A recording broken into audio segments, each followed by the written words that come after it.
chair. Grab a chair, folks. So obviously we're going to do some bumpers.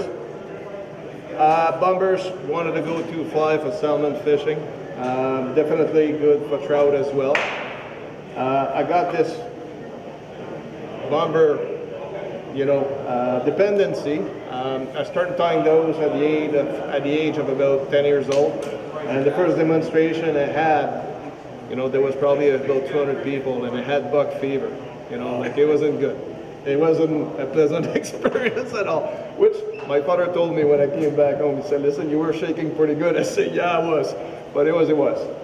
So essentially bumpers. I'm not gonna do things that you're gonna see on YouTube.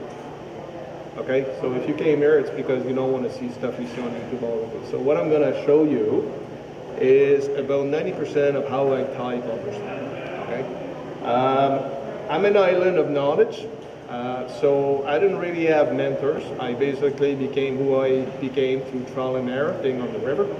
And when I fly tie bumpers, they are done to be functional and fishing. They're not meant to be a piece of art that you're going to throw behind glass. Okay, so there's a bit of method behind the madness, being a civil engineer from formation. The other thing too I'm going to mention to you is I am not a pro staff for anybody. So the stuff I'm using is stuff that you'll see on the floor. I don't have first pick when the hackles are coming into the shot, so I got to deal with what I have. So I see something that I like and I pick it up and I work from that. And you're going to see techniques in there that nobody else is using, and it's the first time I'm actually doing a video where you're actually going to see some of that happening. Okay, so that's the disclaimer up front. So the next thing I'm going to talk about is the different tools and pieces of equipment that I'm using from bumpers. Okay. The first one we're going to look is the hook. Okay. So really, there's three companies you can actually use.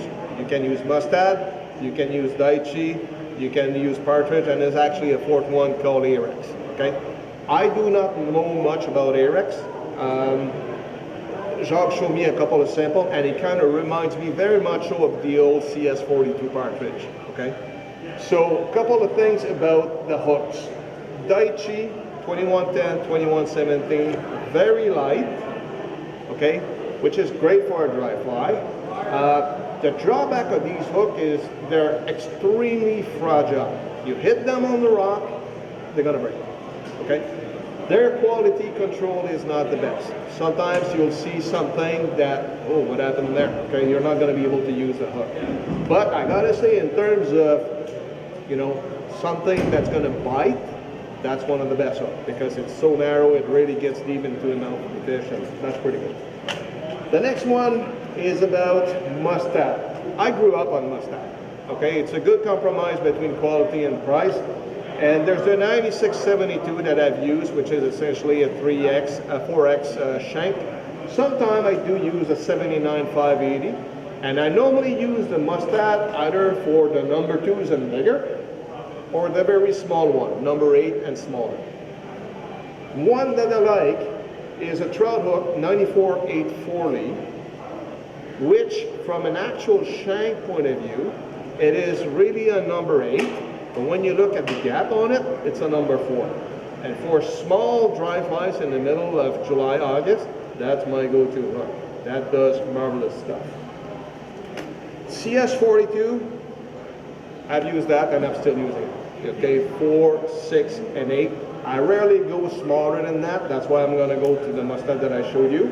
But 4, 6, and 8 are good size for when it comes down to actually partridge. Okay.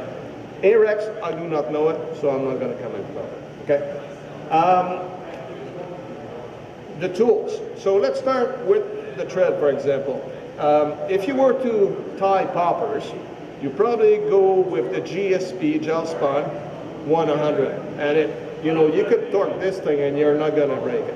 But for me, I use a 6.0 from Uni thread, and it does the trick, and I'll show you how I actually spin it. It may break, but it's rare it's going to break. That's how I actually do it.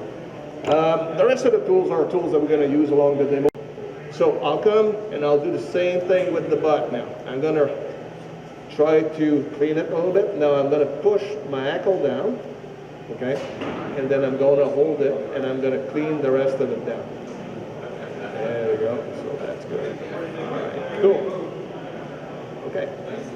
So obviously, what's going to happen now is I'm giving it a bit of a sugar shape. I'm rotating it, and I'm just holding my scissors straight, and I'm cleaning everything up.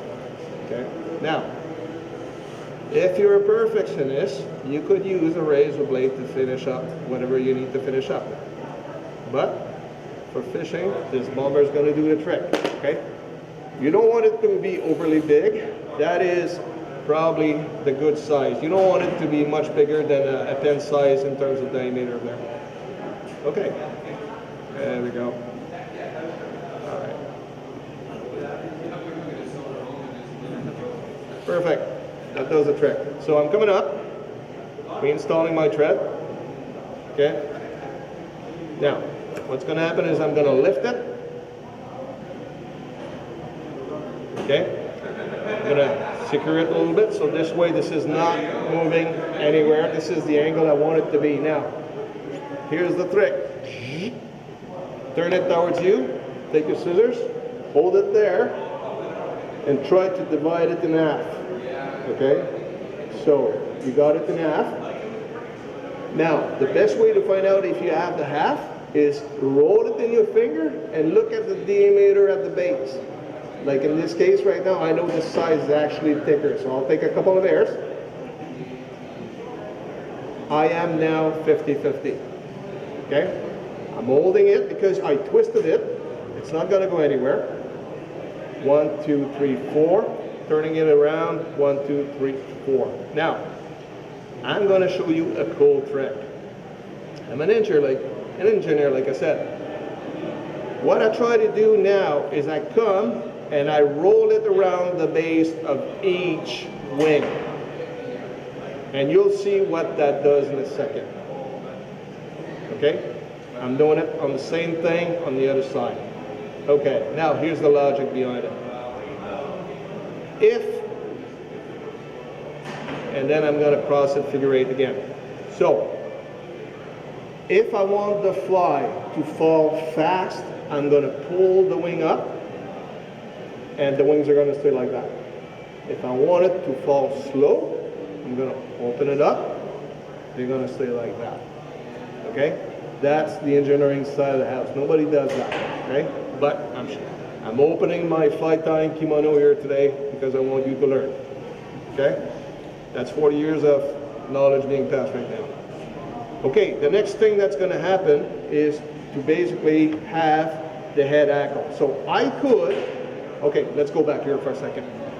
Some people on YouTube like to put the hackle here from the base and bring the thread to the back and then roll things up and have the thread to go above the hackle. You could do that. I never was trained that way. I don't do it, okay? So, but it could be done if you wanted to go that way. So, the next thing that's going to happen, this is where understanding your material is important. Normally, if you're going to tie something at the tail, okay, you're probably going to be a hackle that's going to be anywhere from 5 to 7 inches long. This is at the front where you can make some economies. You can take some of the hackle in the middle here, that's only 4 inches long.